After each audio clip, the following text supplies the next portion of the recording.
Okay, that's much better. So we have some seated questions here from the audience that I'd like to start off with. And the first question is for Dr. Harms. You talked about looking at environmental exposure as part of this genetic aspect of the disease. One basic question is, what encompasses environmental exposures? What's being looked at? Not necessarily conclusive, but what are potential factors that are involved or being studied? So the difficulty with studying environmental factors is that, while we all start off with the same 18 or 19,000 genes and have minor abnormalities that differ, we're 99.999% the same genetically. But if you think about how each of us lives our lives, they're probably 99% different. And so it's been hard to nail down exactly which environmental factors to look at. And so what we're looking at are the ones that have historically been looked at. But unless you think of what they are in advance and ask about them in advance, you can't get reliable or trustworthy data. And so that's a real difficulty in studying the environmental factors. So we're looking at pesticide exposure, solvent exposure, heavy metal exposure. We are collecting where everyone lived for their entire life so that we can do geolocation and try to estimate the exposure to toxic waste dumps or proximity to blue-green algae blooms in fresh water, some of the other things that have been looked at. But the difficulty will be, we have already a 3-hour assessment. So patients with ALS have to go through a grueling interview in order to get that data. And the more factors you look at, the longer that gets, the more expensive the study gets. And so it can be really challenging to pick which environmental factors are being assessed. Great, thank you so much. This is for the clinicians, really. It's a question about clinical trial participation, and I'm going to combine two questions here. One person mentions that medical issues such as gallbladder surgeries have disqualified from clinical trials and studies. Another question talks about someone having ALS for more than 3 years. Are there opportunities for people to participate in clinical trials that who've had the disease longer or who have other types of medical conditions? What factors go into who gets to participate in trials? So that's a great question, and we know that unfortunately most patients with ALS won't qualify for clinical trials. So it's almost always kind of the same group of patients who end up in a trial. And the major reason is that, as we mentioned, ALS is a heterogeneous disease, and people have many different reasons why they develop ALS. And the course of the disease of each single individual is very different from the other. And because of that, in order to kind of pick up a more homogeneous population, most of the clinical trialists, what they rely on is the inclusion and exclusion clinical criteria. I think that eventually, hopefully, we'll have different models to do clinical trials, but at this time, the best thing we have is to pick a homogeneous population to study them. So people who have longer than 3 years are a little bit of an outlier, and they may kind of skew the data and compared to people who are earlier in the disease and progress kind of at a faster pace. The question about the gallbladder, I think that was specifically regarding the Amylyx trial, and just because of the type of the medication, it's contraindicated in people who have already removed their gallbladder. So this depends really on the medication. That being said, I would like to also hear what Matt has to say about this. So I would say that both of those things are very true, but there is some hope that we may be able to broaden who's involved in ALS studies in the future by using the prognostic models that Dr. Karam was showing. So if you could, at enrollment, predict where someone would be 6 months later accurately, then you could include anyone, no matter how long they'd had disease, and then you could just compare that patient to themselves on drug compared to what the computer said they would be like 6 months later. And so there are some computer algorithms and machine learning techniques that are trying to be used. And one of the outcomes of that could be broader inclusion of patients to be compared to their own control, themselves as a control. Great. This is a question for Dr. Ensrud. Actually, I have two of them here. One, is it possible to hasten progression of ALS or to accelerate the death of motor neurons due to overexercising if one happens to overdo it? The answer to that would be yes, based on the evidence that's available, and I would go back in particular to that mouse study that I showed, and the patients, the mice who did the extreme levels of exercising, which was a couple of hours a day, had greater death of motor neurons than patients who did no exercise or the moderate exercise. And a follow-up question, very specific, but I think it's worth asking. This person does intense aerobic exercise twice a week, 30 minutes uphill biking, and in no way could hold a conversation. Is this not advisable? Does it help with lung function? Been diagnosed 9 months and have maintained this progress with only slight change in performance. No noticeable lasting effects. Is that person, did they have the disease ALS? Yes. Or is, Yes. Yes. Well, if they're tolerating it well, you know, we've heard time and time again today about what a heterogeneous or widely spread presentation ALS has and how it's different in different patients and how there are a multitude of ever-expanding genes behind it. So I certainly wouldn't suggest for wide numbers of patients that intensity of exercise, but if a particular patient is tolerating that, I wouldn't tell them to stop, because they could potentially be receiving, you know, we talked about the benefits of exercise that go beyond muscle strength and so on, endogenous opioids, a sense of well-being. I suspect anyone who exercises at that intensity has what I call a high motor drive and really needs to do that and won't feel well if they don't. Great, thank you so much. This is for the whole panel.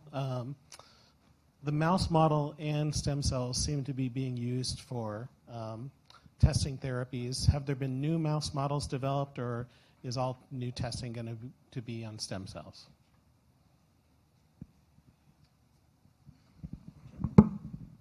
So I'll take a stab at it. There's a lot of interest in moving to stem cells, but there's also a lot of limitations with it. People say we've differentiated the cell into a motor neuron, but it's basically they have a few characteristics. So it's good for screening. The power of genetics is actually so much better than it was that you can learn a lot that way and compare to what's going on in humans. But there's also an enormous amount of work going on making other mouse models and also other transgenic animals. So while the success of creating a model that's quite as robust as the SOD mouse hasn't happened, there's still a lot of work or a lot to be discovered in it. So someone mentioned that you shouldn't talk about trial failures, but it's trials that didn't work. The same is true of the mouse models. You learn an enormous amount about it, even though you didn't get motor neurons necessarily to die. And in some ways, you can learn a lot about what else is happening in the cells that surround it. So there's a huge need to keep going with animal models, and there's still a lot of potential for doing stem cells. And there's really a lot of groups doing this in different ways. And I think I would add that no one is just screening in a single model anymore. So people will look in the SOD1 mouse and one of the TDP43 mice and the FUS mouse and a zebrafish, or they'll look at the human stem cells and the SOD1. So everyone is kind of cross-calibrating different drug screening to make sure that we're not seeing an effect of just utilizing kind of one different test. So you'll get better, potentially you'll get better, more reliable information by bringing together things that worked in multiple different models. Great, thank you so much. This is a question for Dr. Karam. Are there any studies looking at cumulative effects of taking multiple supplements together? So one of the I'm not aware of any study, but I know that, for example, one of the protocol called Diana protocol, which was made by a doctor who's, I believe, their daughter or son had ALS, and was a combination of multiple different vitamins and supplements.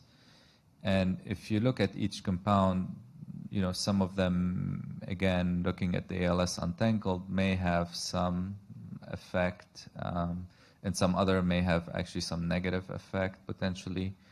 So, but I'm personally not aware of any clinical trial looking at multiple supplements and seeing whether they would work or not.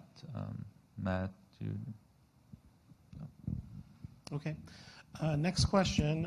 Is it possible for significant genes implicated in ALS to cause other genes to mutate negatively and impact ALS progression? Yeah, so that's a really good question. So the vast majority of ALS gene mutations we don't know of having a role in generating additional mutations. There are some studies underway to look at DNA damage in the cells of patients who have ALS. And so that's actually something to pay attention to in the coming years, because you could envision that one of the other potential ways that sporadic ALS could occur is that you don't actually have a DNA mutation at birth, but then as cells divide and multiply and grow over the course of your life, a mutation could pop up in what I would call kind of a seed cell. And so that one cell, maybe a half a dozen cells, could have a mutation that arose spontaneously during development, and then it could kind of trigger the process that would spread from cell to cell and create ALS. And so that's something to pay attention to, but we don't know of any yet. Some of the genes that are mutated in ALS have a function in maintaining DNA, but we haven't been able yet to establish a link that the mutations themselves go on to create more DNA damage. Another genetics question, which is genes regulate proteins. Why are these genes affecting motor neurons and not sensory neurons? So that gets to kind of what in the ALS research community we call selective vulnerability. So it's a very good question. Why is it that motor neurons are more susceptible to ALS gene mutations? That question is being asked kind of across all neurodegenerative disease. So all of the proteins that are causing Alzheimer's disease are expressed everywhere, and yet they affect the memory neurons. The ones that cause Parkinson's disease are expressed everywhere, but they affect the ones in the basal ganglia and in portions of the brainstem that give rise to Parkinson's disease. So this is a general question that we don't have a great answer to at this moment. But it is an area of intense research that I think will be very productive, because if I could figure out why a sensory neuron is protected, then I could try to mimic that in the motor neurons to protect the motor neurons. Or if I could figure out why it is that motor neurons are susceptible, we could kind of compensate for that and kind of increase the number of compensations to try to prevent the neuron from getting sick or delaying how long it's healthy. So I'd like to expand on that. There is actually a major difference between sensory neurons and motor neurons. And motor neurons are much larger, and they're metabolically much more active, and they have a lot of mitochondria to produce more energy. And they also, there are fewer of them, and they control only a few muscles. But this is where this idea of protecting mitochondria and some of the related processes are really important. So that, and why these therapies might be having a much broader effect than what people anticipated, because if you can keep the mitochondria working better, you can protect these cells. So a key idea in mitochondria is something called reserve capacity, that mitochondria have a lot of excess capability to produce energy and to do the other things it needs to do, and it wears down in the disease. And many of these mutations that have been identified do affect the way mitochondria function to get proteins in. And the key point is when you cross that threshold where they can't meet the needs anymore. And so that's where if you can protect the mitochondria a little bit, you can push it above that threshold, and it keeps the motor neuron alive much longer. And there are reasons to suspect why motor neurons are really susceptible in that way. It's also why a lot of environmental toxins might affect motor neurons more than other neurons. That said, there are kind of sub-questions because there are some motor neurons that do quite well in the face of ALS and are preserved. The ones that run eyeballs, for example, the ones that control the external anal sphincter, and then even within the spinal cord at levels where the motor neurons are affected, there are some subclasses of motor neurons that are much less susceptible to the disease also. So there are a lot of really interesting things to be figured out that I think will have major implications for drugs. And if you look at those subclasses, the ones that first die quite often are fast twitch, the motor neurons that work fastest and most reactive. And then the ones that are slow, that basically use for posture, those tend to be more protected. So you can see classes of where motor neurons start to die in these different models. But yeah, there's just a ton of possibilities and things we are just beginning to really understand the differences, and a lot that you learn by studying it. Great. Some more questions about genetics. I think that's a hot topic, as always. Can the panel comment on the availability of genetic testing for just people living with ALS today, and would you recommend that for patients, or what's the value or what's the risk in it? So 6 months ago, the major reason to get genetic testing was for personal knowledge. You would find out you had a gene mutation, and that would influence kind of maybe how your kids thought about their own personal health or the advisability of reproduction. It even might inform how you reproduce. So it's now possible to do pre-implantation genetic testing so that embryos that have been fertilized that don't carry the mutation can be implanted, and so you skip passing it on. So that was up till 6 months ago. Now that there are molecularly directed clinical therapies, many of my patients want to be tested to know whether they're eligible for those clinical trials for SOD1 or for the C9orf72 gene. And actually, clinical testing has gotten a lot more cost effective. So in our clinic, if you want to get C9orf72 tested, there are a number of labs that offer that for $250, even if you end up having to pay for it yourself. Which happens probably 10% of the time. For most of our patients, we can get the insurance company to cover C9 because it's so prevalent. And then there's a company at the moment called Invitae Genetics, and I have no financial connection to them, but they are trying to undercut the market for sequencing. And so they have an ALS gene panel with 24 genes, and that's also a $250 out-of-pocket cost. So it used to cost $17,000 to do those 24 genes. Now it's down to $250. And so I'd say that 80% of my clinic population ends up having both of those things sent. And obviously, $500 is nothing to sneeze at. That's can be a significant financial burden. But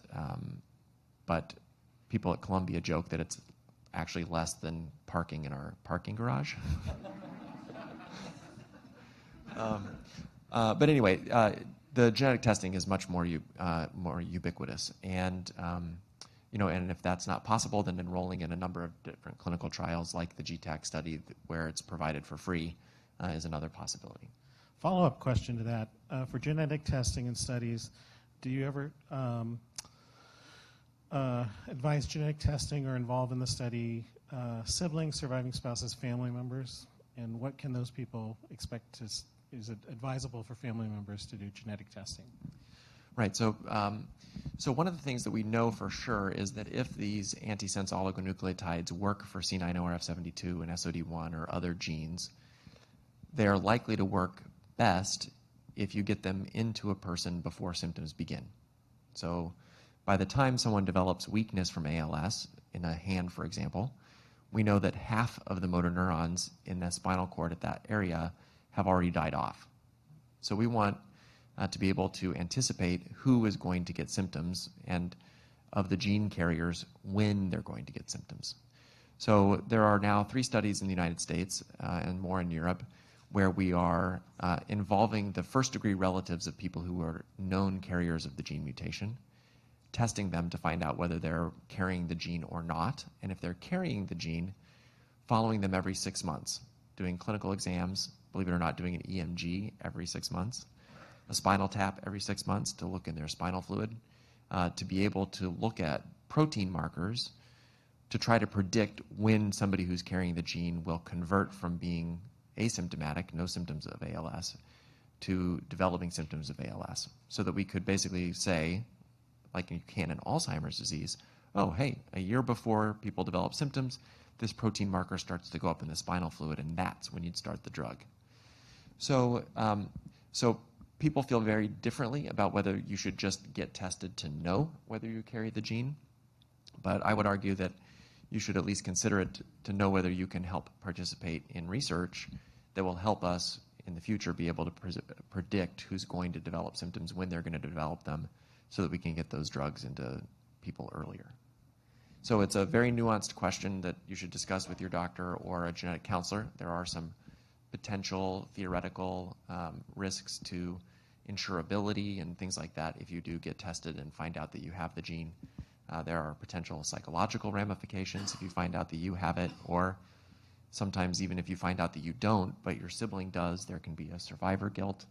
So it's a very nuanced question, but one worth having a discussion with a genetic counselor or your physician about. Great, thank you so much.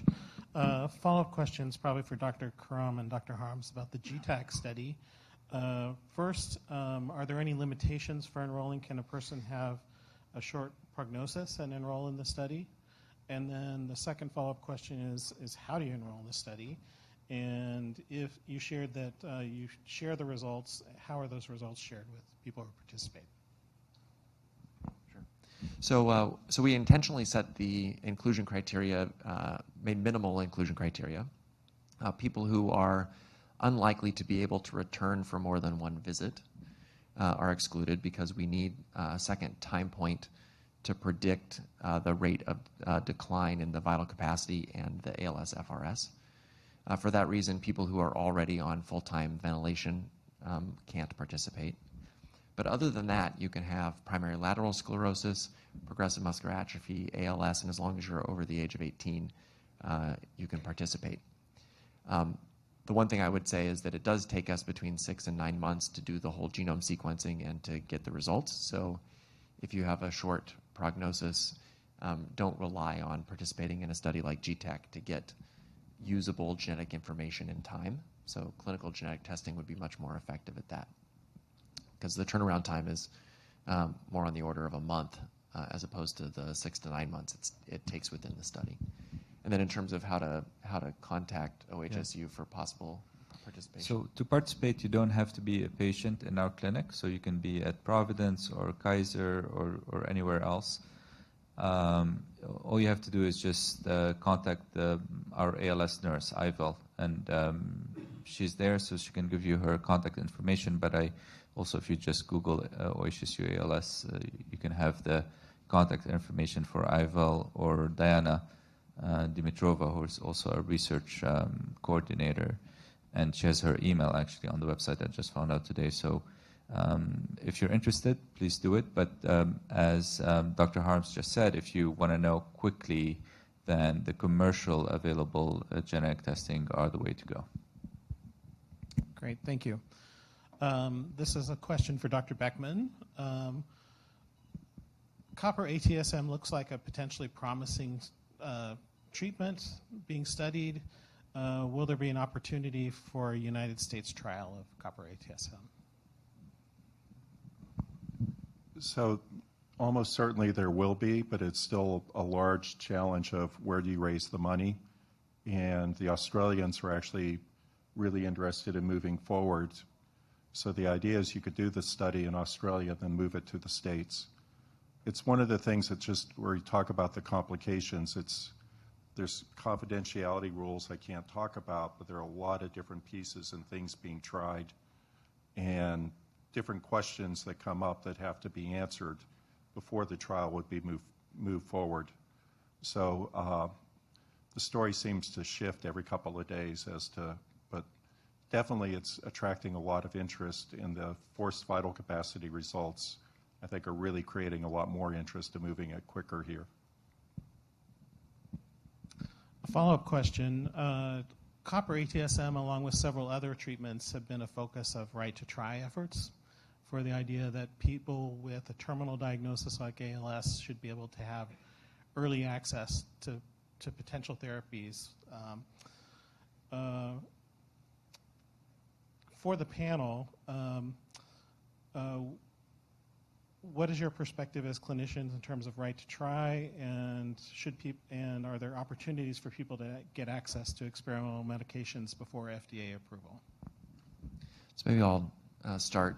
So one of my partners at Columbia sits on an ethics committee that's formed from lots of different universities that talk about this on a regular basis. And maybe it's just useful to briefly spell out what the right to try law is and how that differs from compassionate use mechanisms that were already in existence before the law. So it's always been the case that a university-based physician typically can petition the FDA for early access or compassionate use access to a drug that has already been tested in humans. As long as there's safety data, you could ask the Institutional Review Ethics Committee at your university to approve a limited study for a single patient or a small group of patients to get access to the drug. In order to do that, you had to have the buy-in of the pharmaceutical company to provide the drug in order to give it to you. So the right to try law changes very little about that. It builds in some protections, some legal protections for universities and drug companies that would do this. For example, if a pharmaceutical company gives the drug to an individual for right to try and it kills them, the FDA could not then use that against the company for a future use of that drug and say, well, but look, it killed that patient, the safety data is terrible, and that sort of thing. And it protects the physicians and the nurses who administer this drug that may not be safe in humans, legal protections so that you can't be sued if something goes wrong during the administration. And so I think the right to try law, unfortunately, doesn't actually do that much. It sounds very innovative and it sounds very pro-patient and advocacy-oriented, but it hasn't really moved the bar that much, and we're still in the same space where a pharmaceutical company has to be willing to provide the drug, and you have to have some safety data to make sure that it's ethical to administer it. So I'm very much in favor of the FDA's existing compassionate use program. I don't think the right to try law changes that much about it. But do recognize that there are lots of situations where early access gets in the way of what I would call definitive studies, right? So if it's very expensive to manufacture the drug and there's $1 million worth of it left, if the drug company agrees to give that to 10 patients outside of a trial and uses up that $1 million, then that $1 million is not available for a carefully controlled randomized trial that would actually tell us whether it worked or not. And so it does kind of get into the finances of it. If there were unlimited drug supplies and unlimited manpower to follow patients and that sort of thing, then it would make a lot of sense. But that's not the reality.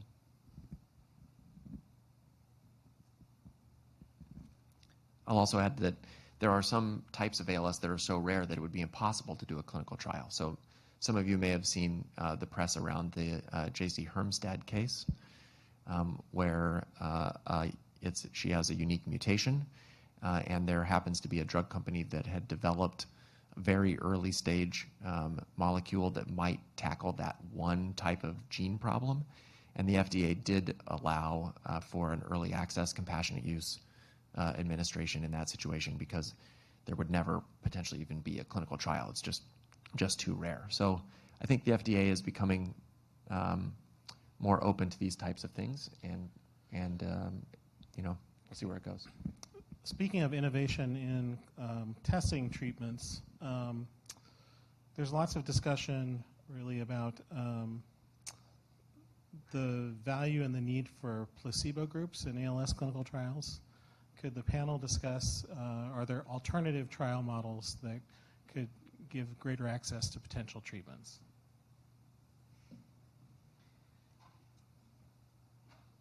That's a great question.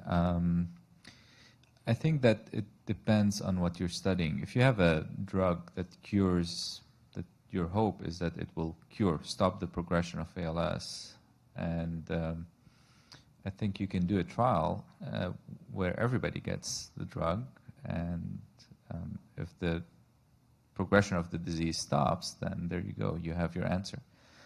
Unfortunately, I don't think we have a compound like this at this time, for sure. And then, so most of the drugs that we are studying are medication that will kind of slow down the progression of the disease. And when you do a study, you're already pre-selecting certain patients, so you're already biased. You're not taking everybody. And then there's a placebo effect. So you're already selecting patients that probably have a little bit higher response to placebo effect. And if you're not having a control group, and you're just giving them the medication, they may feel a little bit better. They may slow down a little bit the progression of the disease. And not only that, we know that with ALS, the trajectory is not always linear. So some patient kind of for several months kind of plateau, or their ALS-FRS score, which is one most of the trial look at, improves a little bit. So it would really be impossible to tell whether a drug is really working or not. So I think that's the reason why we do these kind of randomized trial with a placebo, and everybody is blinded to whether the patient is taking the placebo. So the patient doesn't know whether they're taking drug or placebo, and the doctor and the pharmacist and the nurse administering the drug don't know what the patient are getting either. The other way to kind of be nicer about this is to change the ratio of placebo versus real drug. So for example, some of the trial that we do, you have 2 in 3 chances of getting the drug versus 1 in 3 chances of getting placebo, or even 3 chances out of 4 in getting the drug and 1 chance out of 4 in getting placebo. So it really depends on who's designing the trial and what they're looking at. Another way to look at things is with biomarkers. So, with SOD1, you are able to measure the SOD1 protein in the CSF. So that's great. So that kind of gives us an indication that a drug may actually work or not. And then I had a third thing I wanted to say, but I completely forgot. So I'd like to add to this, if it's okay, that the way the FDA regulates drugs differs for different groups. So the way you approach cancer is a group of experts that deals with that disease. And with neurology, there's a different set of panels, and the diseases are different, and there's expertise. But there's also some ways of taking trial design between the two that are being explored. And one of the things that's being done is to start to look at neurological diseases where you use the same group of placebos with multiple groups of different treatments. So there's really no way to know that there's a drug that's going to cure ALS that's being kept away. The expectation is a lot of them are going to fail like the other 60 before or have a very slight effect. But the idea is to use this with multiple centers and randomization where you could be on a different drug than other groups, but at least you're on something that has an expectation of working, and the chances of being on a placebo are lower. And so there's a lot of work going on in getting that up and running in the near future. Like really near future, like this year, a platform trial run by the Northeast ALS and MGH Healy Center should come online, and it's doing just that. So there'll be 3 treatment arms and a shared placebo group. So you'll have an increased chance of being on a drug because you only have to have a small group shared amongst all of them on the placebo. And Dr. Crum and Dr. Harms, can you share about the NEALS group, what it is, and how that disseminates across the whole country? Yeah, so the Northeast ALS Consortium is actually no longer just the Northeast. It actually includes all of North America, Canada, and then there are sites internationally as well. There's been, hubbub forever about whether it should change its name to more accurately reflect that. But regardless, it was a group that basically came together and said, we need to have a bunch of clinical centers that are already geared up, trained, experienced in clinical trials in order to do ALS studies more efficiently. And so really it's a clearinghouse where drug companies come to get input on the design of their drug. They meet with the scientific advisory board to pitch new drugs and new targets to see what experts think about it. Then there's a set of experts that are skilled in the ins and outs of designing the clinical trials. And then when it comes time to actually launch one, the NEALS Consortium of centers are already staffed with physicians, nurses, physical therapy therapists who do different types of evaluations and know how to collect the data that's necessary for a clinical trial so that it can more effectively and more efficiently, like for less money, do the clinical studies. Yeah, and I would just share that both Oregon Health Sciences University and the Providence ALS Center are both very active in the NEALS Consortium. This also is a question that goes a little bit towards Dr. Beckman and the clinicians on the panel. Dr. Beckman, when the SOD in mice study had a 25% improvement of life expectancy, did any of the mice regain some muscle control or any improvement in their physical capabilities? So the mice that had a 1 month extension of life, or 5 weeks, which was considered pretty remarkable, their decline was about the same as the other mice. They just survived longer. We worked on modifying the mouse model, and I didn't try to explain it, but SOD is a protein that has a chaperone or another protein that helps it fold and pick up copper. And when you put the human chaperone gene in with the copper SOD, the mice actually die 8 times faster. In those mice, we could actually give the drug and keep them alive. We could take the drug away, and 2 to 3 months later, they start to develop the disease, and we could give the drug again. And when you gave the drug to those mice, they actually started to improve in function. They gained body weight, and they did physically look much better. They eventually died of disease, and faster than if they were on the drug the whole time. And so it really gave a way of turning the model on and off. And unfortunately, no one has actually bothered to follow up on those studies. You know, it's considered a strange model that nobody wants to do. And it's expensive to do because you have to breed 2 sets of mice and cross them, and then you have to work with them very early on. So you have to be in the vivarium working with the mice 7 days a week and twice a day. So there's tedious studies. So following along that question, are there opportunities to look at treatments that improve function? This question is for people living with ALS. Are there any trials being done to restore function, or is it just to stop progression? So I guess that's something that we haven't talked a lot about, and that's kind of technological advancements to improve the lives of patients with ALS. You know, we're mostly relying at this point on slowing down the disease to maintain function, but there's a whole set of biomedical engineers that are developing amazing things to help restore function. You know, exoskeletons to restore gait and walking, robots that assist with feeding or restore some limited hand function, better and better eye gaze technology that allows you to communicate faster through your iPad.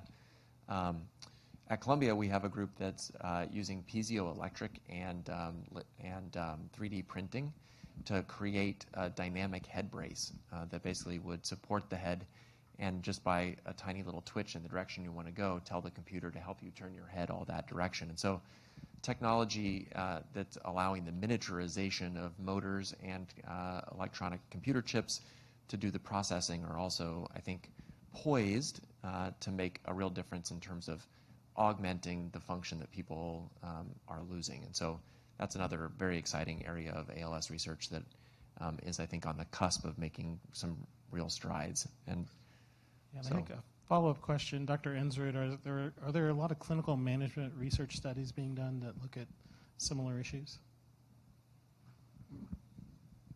There is a group at Brown University that's been looking at implantation of electrodes to then power interaction in muscle. But it would largely be taking what motor function is available and enhancing it, like Matt was mentioning. I guess so.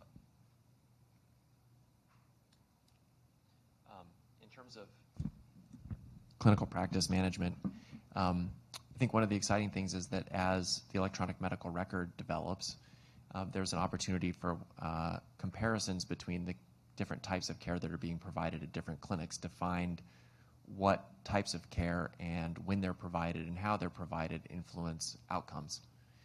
So this is an area of research called patient-centered outcome-related research, or PCORI for short.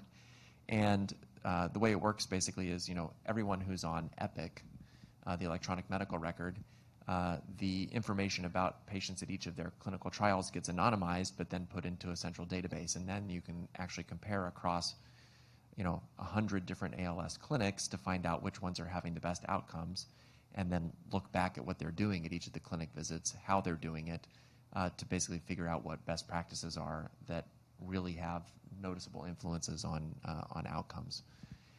And then there are individual studies, like the Eat More study that's looking to find out what types of diets may be playing a role in slowing down the progression. There are different types of exercise studies still ongoing to try to provide guidance on that. Different studies of swallow function to figure out what types of exercises might prolong the ability to swallow. So yeah, there are a lot of studies going on in that space as well. This is about a specific clinical trial. Is there any opportunity for expansion of the Brainstorm trial from the Israeli company, and is there potential opportunity for that to be in the Pacific Northwest?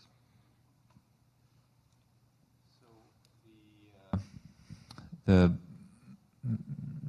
the short answer is no, and they will probably get to the patient that they need to enroll within, I think, August this year. So they don't have a lot of centers, which is sad, and that's why some of our patients have to travel to California, and they don't know if they're getting the drug or they're getting placebo. So hopefully we'll get the results, in mid-2020, and maybe, if it's positive, then it will be available to patients. So one of the difficulties is, for Brainstorm, you have a bone marrow biopsy, and then those cells have to be grown in a Petri dish, and proximity to the labs where that Petri dish growing takes place is mandatory at this point for the technology. And so one of the locations of the sites are pretty much determined where the laboratories can produce the cells. And so unless the infrastructure for growing the cells expands, the number of sites that are close enough can't expand. But if it works, guaranteed, they'll find a way. Great. We're close to the end of our time. I know our panel is going to be available to talk with folks in the audience who have additional questions about their circumstances or about their scientific interests. But in closing, for Dr. Harms and the whole panel, really, talking about the pace at which and the resources it takes to advance studies. Dr. Harm, you mentioned that there may be 100 genes out there that need to be identified. Is there any way to predict the amount of time it will take and resources it will take to identify those genes? And for the whole panel, what's it going to take to move the community towards more treatments?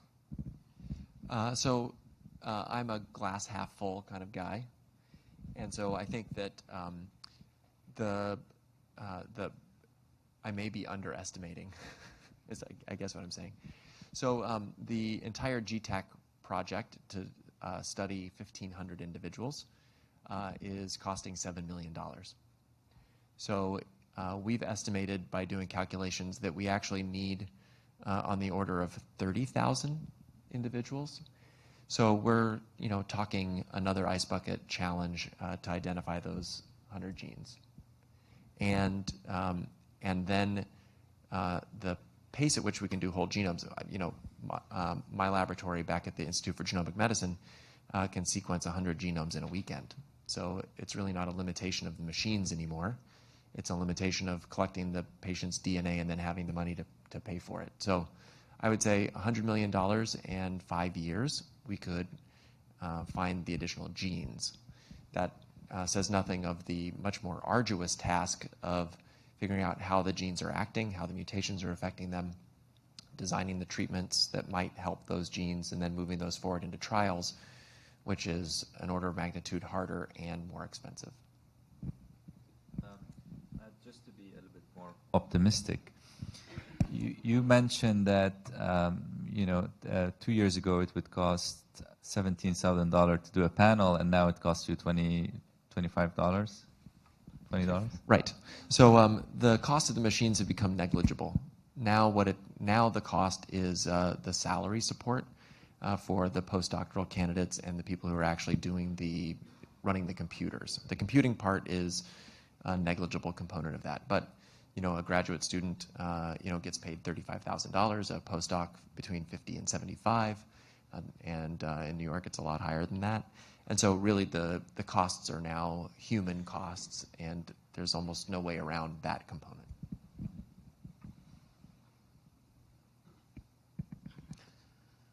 Well, thank you all so much. I appreciate all your time and your energy. I'd like to just say it's exciting to me to hear the work of our panelists, both with working directly with people living with ALS, but also in the bench science that leads to new potential therapies.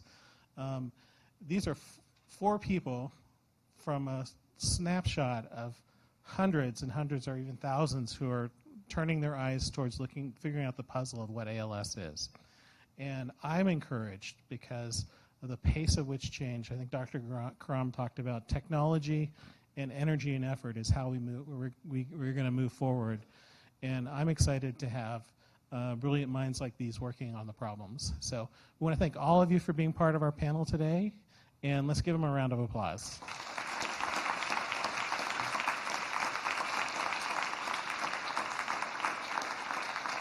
They're going to be here for a few minutes if you want to approach them and ask them personal questions. I want to encourage everyone to visit all the different tables and the ALS clinical trials tables that are here.